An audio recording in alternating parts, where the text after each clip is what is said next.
జనం కొరకు జనం చేత జనమే నిర్మించిన సేన జనసేన జనసేన జనం కొరకు జనం చేత జనమే నిర్మించిన సేన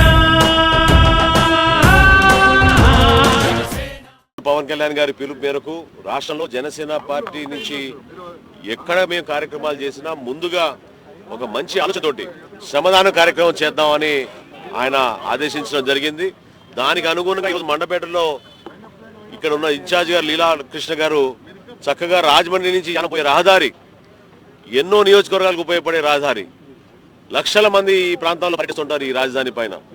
ఆ ప్రాంతంలో ఉన్న ఈ ప్రధాన రహదారిని జనసేన పార్టీ నుంచి మా వంతు మేము అందరం కూడా కృషి చేసి ఈ రోజున ప్రజలకు ఉపయోగపడే విధంగా శ్రమదానం కార్యక్రమం చేపట్టడం అనేది ఈరోజు ప్రారంభించాం. దాదాపు 10 ట్రక్కులు గ్రావెల్ తీసుకొచ్చి, రోడ్లు తీసుకొచ్చి, జేసీబీలు తీసుకొచ్చి, ఎందుకంటే ప్రభుత్వం మొండి నిద్ర వైఖరి అస్సలు వాళ్ళు మానడం లేదు. ఈ ముఖ్యమంత్రి గారికి ఏ మాత్రం కూడా రాష్ట్ర ప్రజలు పడుతున్న కష్టాల గురించి ఆయనకి ఎటువంటి సమాచారం ఉందో లేదో మాకు తెలియదు. కానీ ఎందుకంటే ఆయన హెలికాప్టర్లు తిరుగుతారు కాబట్టి మేము ప్రజానికానికి ఉపయోగపడే విధంగా పనిచేస్తున్నాం. 13,000 కోట్ల రూపాయలు రాష్ట్ర బడ్జెట్లో రహదారుల కోసం ఏర్పాటు చేశామని చెప్పారు ఈ ప్రభుత్వం వచ్చిన తర్వాత. ఇప్పుడు వరకు ఎక్కడ కూడా తట్టెడు మట్టి వేసిన పరిస్థితే లేదు, ఒక్క గొంత కూడా పుడిచిన పరిస్థితి లేదు.